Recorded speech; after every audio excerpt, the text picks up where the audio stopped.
पिछले व्याख्यानों में हमने मनुस्मृति के द्वितीय अध्याय में वर्णित उपनयन संस्कार की विधि के विषय में अध्ययन किया कि महर्षि मनु ने किस प्रकार से उपनयन संस्कार किया जाता है, उसकी क्या विधि है, उसकी क्या सीमा है, किस आयु में उपनयन संस्कार किया जाता है, उसकी अंतिम सीमा क्या है, उसकी वेशभूषा कैसी होती है, भिक्षा आदि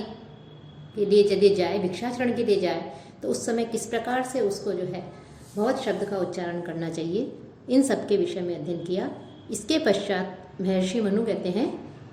कि उपनयन संस्कार के विषय में तो बता दिया जा चुका है। अब उपनयन के पश्चात जो बालक है, उस बालक के ब्रह्मचारी जो बालक है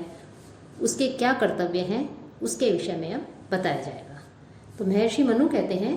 उपनीय गुरु शिष्यम शिष्येत शोचम आदितः आचारम अग्नि कार्यम च संध्योपासनमेव च। गुरु शिष्यम उपनीय कि गुरु जो है सर्वप्रथम जब उपनयन संस्कार बालक का हो जाए उसके पश्चात जो गुरु है उस गुरु को चाहिए कि वह शिष्य का उपनीय कि उसका उपनयन संस्कार करके, कि गुरु शिष्य का उपनयन संस्कार करे। पहले तो गुरु हो कि आचार्य है, शिष्यम कि जो शिष्य है उसका उपनीय उपनयन संस्कारेण संस्कृत्य कि जो गुरु है वो शिष्य का उपनयन संस्कार करके उसे उपनयन संस्कार के द्वारा सुसंस्कृत करके शोचम आदित है कि शौच से लेकर आचारम आचार तक, अग्नि कार्यंच और जो अग्नि परिचर्या है उसकी, और संध्योपासना में युज्य और जो संध्योपासना है उस संध्योपासना की शिक्षा दे। अर्थात जो विधि है उस विधि के अनुरूप जो गुरु है वो गुरु शिष्य का उपनयन संस्कार करे और उपनयन संस्कार करने के पश्चात उसे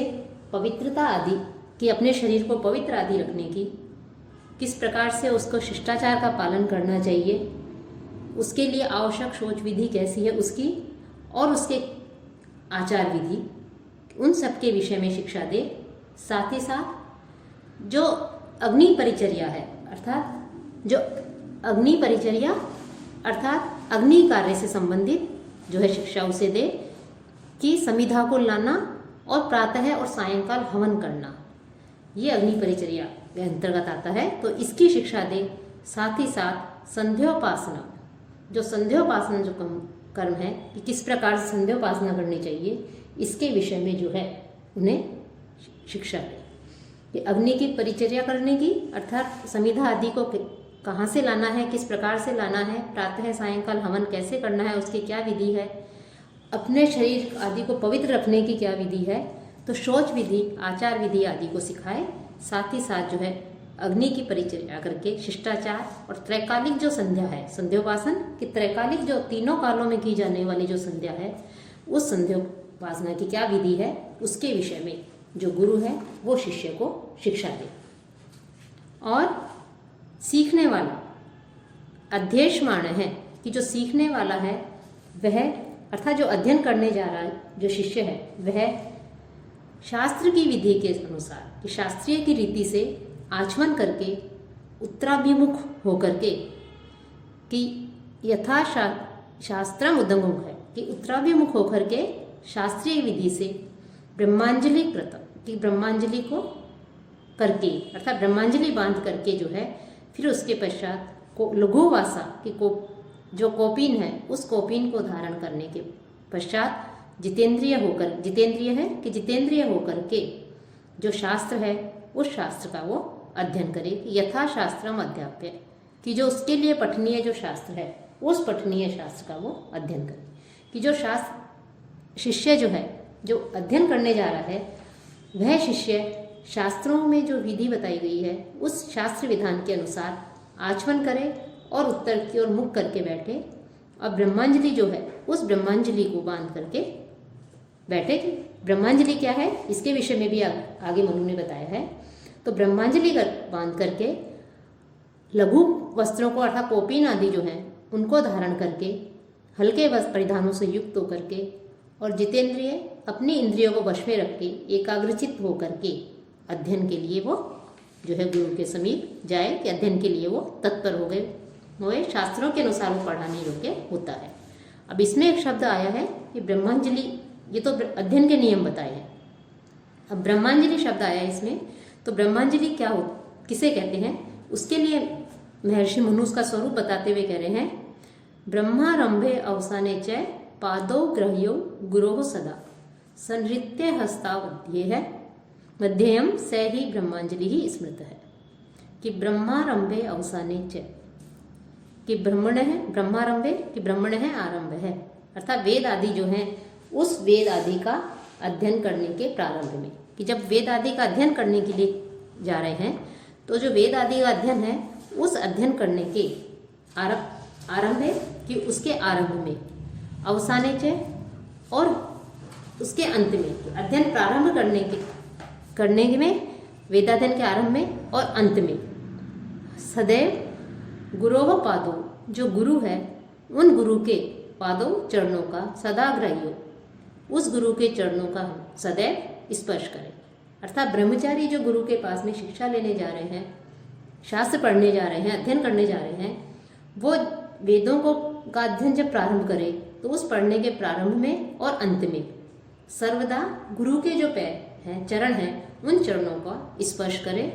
और हस्तों संहृत्य, और हाथ जोड़ करके अध्ययन, जब वो अध्ययन करता है कि दोनों हाथों को जोड़कर वेद पढ़े, तो यही जो है ही सह ब्रह्मांजलि ही स्मृत है, तो यही ब्रह्मांजलि कहलाती है। अर्थात ब्रह्मांजलि किसे कहते हैं कि जब गुरु के पास में शिष्य अध्ययन के लिए जाता है तो जो अध्ययन प्रारंभ कर रहा है, वेद आदि का जो अध्ययन कर रहा है, तो वेदाध्ययन के आरंभ में और अंत में सदैव वो अपने गुरु के चरणों का स्पर्श करे और अपने हाथ जब जोड़ करके वो वेदों का अध्ययन करता है, वेद पढ़ता है, तो यही जो है ब्रह्मांजलि कहलाती है। अर्थात जो भी कार्य होता है उस प्रत्येक कार्य के लिए एक स्थिति, एक आसन आवश्यक बताई गई है, और पढ़ने में भी शालीनता का, विनम्रता का, एकाग्रचित्तता का होना जरूरी है। कि एकाग्रचित्त होने पर ही, शालीन होने पर, विनम्र होने पर भी जो हम गुरु से ज्ञान प्राप्त करने जा रहे हैं उस ज्ञान को जो है वास्तविक रूप से हम ग्रहण कर सकते हैं। तो इसीलिए जो ब्रह्मचारी है उसके लिए बताया है कि ब्रह्मांजलि बांध करके जो है वो गुरु के पास में जाए और फिर अपने अध्ययन को प्रारंभ करें। अब गुरु के चरण स्पर्श करने के लिए कहा है, तो गुरु के चरण स्पर्श करने की भी एक विधि है कि गुरु के किस प्रकार से जो है चरण स्पर्श करने चाहिए। उसके लिए कह रहे हैं, व्यत्स्य पाणिना कार्यम उपसंग्रहणम गुरोः सव्येन सव्यः स्पृष्टव्यो दक्षिणेन च दक्षिणः, कि अपने जो हाथ हैं, अपने गुरु के चरणों का स्पर्श जब करने के लिए कह रहे हैं कि गुरु के चरणों का जब स्पर्श करे ब्रह्मचारी, तो वो अपने हाथों को परिवर्तित करके, व्यस्त पाणिना अर्थात अपने हाथों को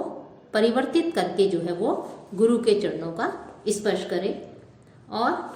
सव्येन सव्य, कि बाएं हाथ से जो है अपने बाएं हाथ से बाएं पैर का स्पर्श करे, और दक्षिणेन च दक्षिण है, और दक्षिण दाहिना जो हाथ है उस दाहिने हाथ से दाहिने पैर का स्पर्श करे। ये जो है उपसंग्रहण विधि कहलाती है। कि उपसंग्रहण में जो ब्रह्मचारी बालक है उसे अपने नाम और गोत्र का भी जो है उच्चारण करना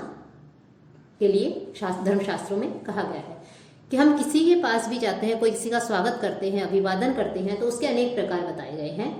कि हम अपने आसन से उठ करके हाथ जोड़ करके जब उन्हें प्रणाम करते हैं तो अभिवादन कहा जाता है। अभिवादन के भी अनेक भेद है, नित्य, नैमित्तिक, काम्य। और उपसंग्रहण ये भी एक अभिवादन का प्रकार है कि उपसंग्रहण में कि जो अपने हाथ है उन हाथों से जो चरण हैं उन चरणों का स्पर्श किया जाता है। तो जो ब्रह्मचारी बालक गुरु के पास में अध्ययन के लिए जाए तो इस उपसंग्रहण विधि के लिए उसके लिए बताया है कि वो अपने बाएं हाथ से जो है गुरु के बाएं पैर का स्पर्श करे और दाहिने हाथ से दाहिने पैर का स्पर्श करे। यह विधि जो है उपसंग्रहण विधि कहलाती है, और इस प्रकार से अपने गुरु का वो सम्मान करे, अभिवादन करे। और जब वो गुरु का अभिवादन करे, गुरु के चरण स्पर्श करे, तब गुरु को क्या करना चाहिए उसके लिए कह रहे हैं कि जब वो अध्ययन के लिए ब्रह्मचारी बालक आता है तो गुरु को चाहिए कि भी अध्येष्यमाणं तु गुरुः नित्यकालम् अतन्द्रितः अधिष्व भो इति ब्रूयात् विरामो अस्तु इति च आरमेत। कि अतंद्रित है, आलस्य रहित होकर के गुरु की जो आचार्य है वो नित्य कालम, नित्य ही अध्येष्यमाण अर्थात अपने शिष्य से ये कहे कि अध्ययन करो, कि भो अध्येष्व, कि हे शिष्य आप अध्ययन करो, अध्येष्यमाणम कि अध्ययन की इच्छा से आए हुए जो शिष्य है उस शिष्य को गुरु भो अधीश्व इति ब्रूयात्, ऐसा भो अधीश्व इस प्रकार से जो है गुरु उसे नित्य कहे। विराम है अस्तु इति च आरम्भे, और जब पाठ का समापन हो तो उस समय पे विराम अस्तु यह कहकर के जो है पाठ का समापन करें। अर्थात महर्षि मनु ने जब ब्रह्मचारी गुरु के पास में उपनयन के पश्चात, उपनयन संस्कार के पश्चात अध्ययन के लिए जाए तो गुरु को अभिवादन करके उनके चरण स्पर्श आदि करने के पश्चात जो अध्ययन है, पाठ है, जो पढ़ने जा रहा है वेद को, तो उसके प्रारंभ और समापन की जो विधि है उसके लिए कह रहे हैं कि गुरु किस प्रकार से जो है शिष्य को पढ़ाए। तो जब गुरु अपने के पास में शिष्य पढ़ने के लिए आए तो ऐसे आलस्य रहित जो शिष्य है, जो नित्य प्रति उनके पास पढ़ने के लिए आ रहा है, अध्ययन के लिए आ रहा है, ऐसे शिष्य से भो अधीश्व कि हे शिष्य, अरे शिष्य अध्ययन करो, इस प्रकार से कहे। और जब अंत में जब अध्ययन समापन की और वो अर्थात अध्ययन समाप्त हो जाए तो विराम अस्तु, विराम हो, ऐसा कह करके जो गुरु है वो अध्ययन को पढ़ाना बंद कर दे। अर्थात अध्ययन के प्रारंभ और समापन की विधि जो है वो यहाँ पर महर्षि मनु ने बताई गई है कि शिष्य को गुरु हमेशा ही सदैव सदाकाल ही आलस्य रहित होकर के जो शिष्य पढ़ने आया है उसे अधिशुभ हो ऐसा कहे, और अध्यापन के अंत में विरामो अस्तु कह करके अर्थात विश्राम हो यह कह करके अध्यापन से निवृत्त हो। अब जो वेद पाठ का प्रारंभ है उस वेद पाठ के प्रारंभ में अर्थात अध्ययन में, वेद का जब अध्ययन किया जाता है तो उस पाठ के वेद के अध्ययन के आरंभ में और अंत में जो ओमकार है उसका उच्चारण करने के लिए कहा गया है कि ब्रह्मणः प्रणमं कुर्यात् आदेव अन्ते च सर्वदा, आदौ अन्ते च सर्वदा, कि जो वेद पाठ है उस वेद पाठ के आदौ अन्ते च कि आदि और अंत में, अर्थात उसके प्रारंभ में और अंत में हमेशा ही जो है सर्वदा प्रणमं कुर्यात्, जो प्रणव है, प्रणव कहते हैं ओमकार, कि सदैव ओमकार का उच्चारण करना चाहिए। कि पूर्वम अनौकृतम श्रवति पुरस्ताच्च विशीर्यति, क्यों करना चाहिए, इसके लिए कह रहे हैं कि वेदाध्ययन के समय, वेदारंभ के समय यदि ओमकार का उच्चारण नहीं किया जाता तो उच्चारण नहीं करने से वेद नष्ट हो जाता है, और समापन के समय अर्थात पाठ के समापन के समय प्रणव का जब उच्चारण नहीं किया जाता तो उच्चारण के अभाव में वह विस्मृत हो जाता है। अर्थात यदि वेदाध्ययन के प्रारंभ और अंत में ओमकार अर्थात प्रणव का उच्चारण नहीं किया जाता तो उस प्रकार की जो अधीत विद्या है, पढ़ी हुई जो विद्या है, ज्ञान है, उससे किसी प्रकार का कोई लाभ नहीं होता। इसलिए यहाँ पर ओमकार के महत्व को बताया है कि पाठ के प्रारंभ में और अंत में दोनों ही समय जो है ओमकार का उच्चारण करना आवश्यक है। और जो द्विज है, ओमकार का उच्चारण करने की योग्यता क्या है, उसके लिए कह रहे हैं कि जो द्विज है वो पूर्व की ओर जिनका अग्रभाग हो, प्राकुला अर्थात पूर्व की ओर जिनका अग्रभाग हो, ऐसे कुशाओं के आसन पर जो है बैठा हुआ, और पवित्रों से अर्थात कुशाओं के बने हुए जो पवित्र आदि हैं उन पवित्रों से पवित्र, कुश निर्मित पवित्रों से पवित्र और 3 प्राणायामों से पवित्र वो तब जो है ओंकार के योग्य होता है। कि ओंकार के योग्य जो है द्विज कब कहलाता है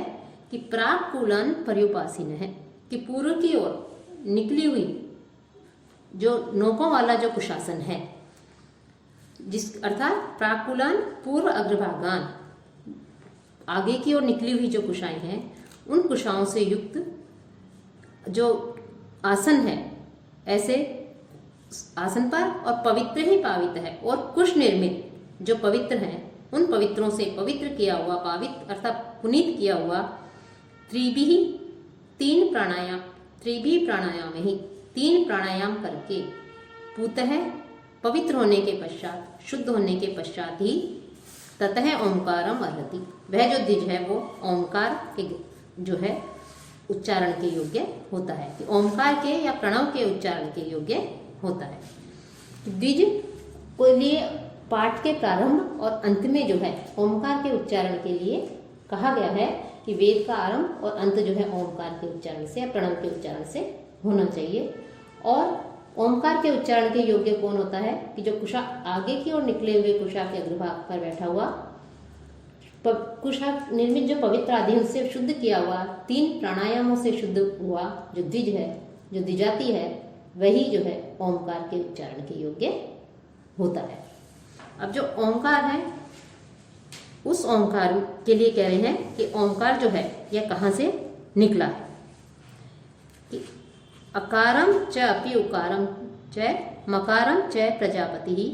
वेद त्रयान निरअदुहत भूर्भुवः स्वः इति विचार, कि प्रजापति ही जो प्रजापति हैं, कि गायत्री मंत्र का कह रहे हैं, गायत्री मंत्र का जब हम उच्चारण करते हैं तो उसमें ओंकार का भी उच्चारण किया जाता है पहले। तो जो ओंकार और त्रि महाव्याहतियाँ हैं उनकी उत्पत्ति कैसे हुई, उनके लिए कह रहे हैं जो प्रजापति है अर्थात जो ब्रह्मा है, उन्होंने अकारम उकारम मकारम,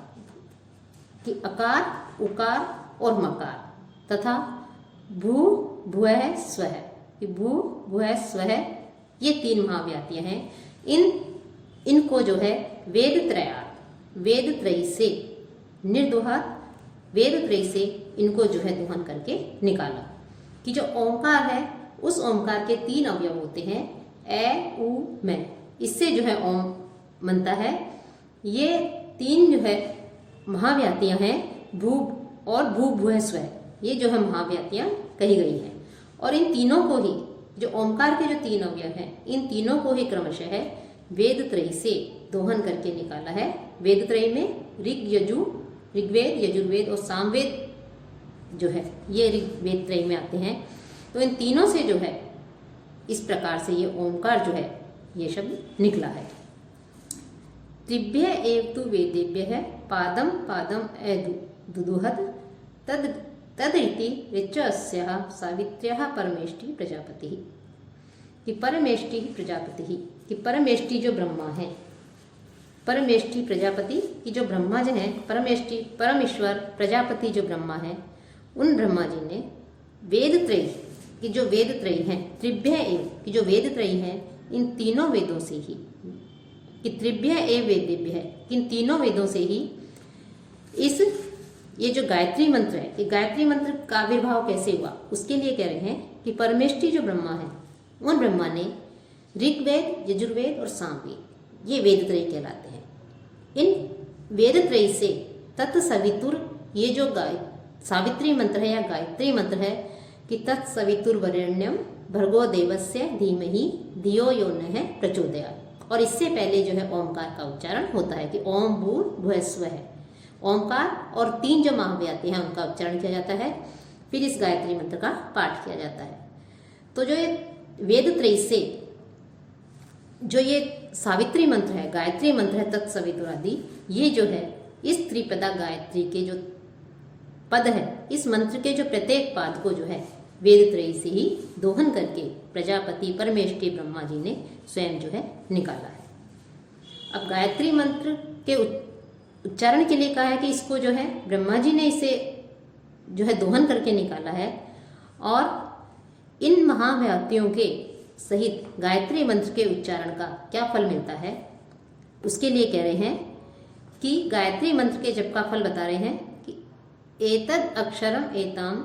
च जपन व्याहृति पूर्विका संध्यायोः वेदविद विप्रो वेद पुण्य युज्यते, कि वेदविद विप्र है, कि वेदज्ञ वेद ज्ञानी, वेदों को जानने वाला जो विप्र है, जो ब्राह्मण है, द्विजाति है, वो संध्यायों की संध्योपासना के समय अर्थात प्रातः और सायंकाल, प्रातःकाल और सायंकाल दोनों समय, दोनों काल की संध्याओं में एतद अक्षरम, ये जो अक्षर है इसका व्यावृत्ति पूर्विका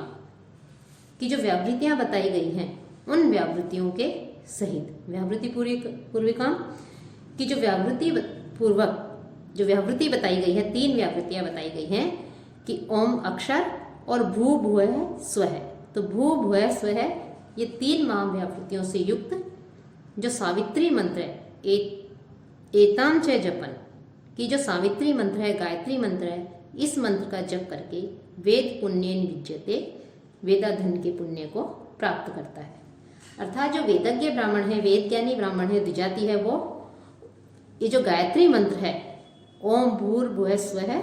तत्सवितुर्वरेण्यम भर्गो देवस्य धीमहि धियो यो नः प्रचोदयात्, इसमें जो है ओमकार का उच्चारण भी आ गया, ओम अक्षर भी आ गया, भू भुवः स्वः 3 महाव्यात्यां भी आ गई। इनसे युक्त जो सावित्री मंत्र है, गायत्री मंत्र है, तत्सवितुर्वरेण्यम भर्गो देवस्य धीमहि धियो यो नः प्रचोदयात्, इस मंत्र का जब जप करते हैं तो इस मंत्र का जप करने पर वेदाध्ययन का जो है लाभ मिलता है। जो हम वेद का अध्ययन कर रहे हैं, वेदों का ज्ञान प्राप्त कर रहे हैं, तो उस ज्ञान को हम प्राप्त करते हैं, उसका पुण्य हमें प्राप्त होता है। और ब्राह्मण जो है वो प्रणव और प्रणव अर्थात ओंकार और महाव्यावृत्तियों सहित इस गायत्री मंत्र को 12 सहस्त्र संख्या में महीने भर यदि इसका जप करता है तो जप करके बड़े पाप से, कितना ही बड़ा पाप हो, उस पाप कर्म से जो है वो उसी प्रकार से छूट जाता है जैसे जो सर्प होता है वो सर्प जो है केंचुली से छुटकारा पा लेता है, कंचुकी से सर्प को छुटकारा मिल जाता है। अर्थात यदि कोई द्विजाति प्रणवाक्षर महाव्यावृत्तियों सहित ये जो गायत्री मंत्र है, इस मंत्र का 1 महीने में 1000 बार यदि इसका जप कर लेता है तो उसे महान पापों से मुक्ति मिलती है। और वो जिस प्रकार से कंचुकी सर्प से मुक्ति मिल जाती है, कंचुकी जो है उसको छोड़ देता है और सर्प जो है आगे बढ़ जाता है, कंचुकी से सर्प को मुक्ति मिलती है, उसी प्रकार महान पापों से जो है उस द्विज को मुक्ति मिल जाती है। और इस मंत्र का यदि जप नहीं किया जाता तो इस ऋचा से और समय पर अपने कर्मों से हीन जो ब्राह्मण है, यदि मंत्र का जप नहीं करने पर जो ब्राह्मण, क्षत्रिय, वैश्य जो हैं, द्विजाति हैं, ये सज्जनों में इनको निंदा की प्राप्ति होती है। अर्थात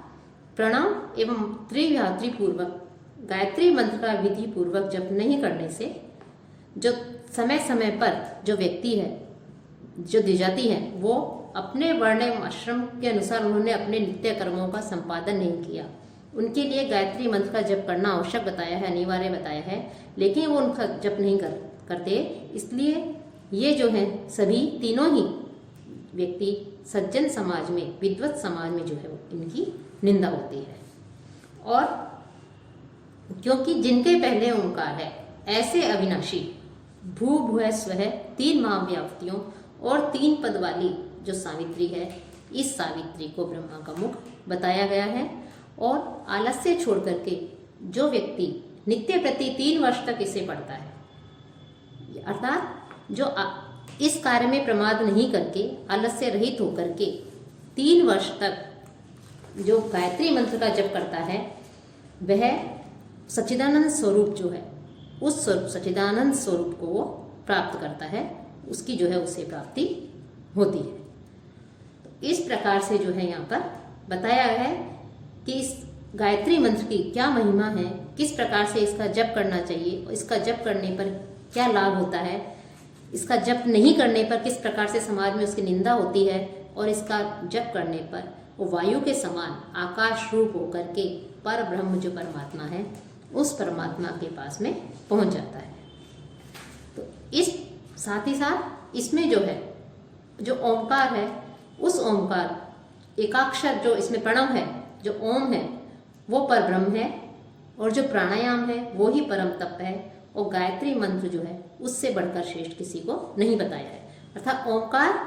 यह एकाक्षर पर ब्रह्म है, प्राणायाम सर्वोत्कृष्ट तप है,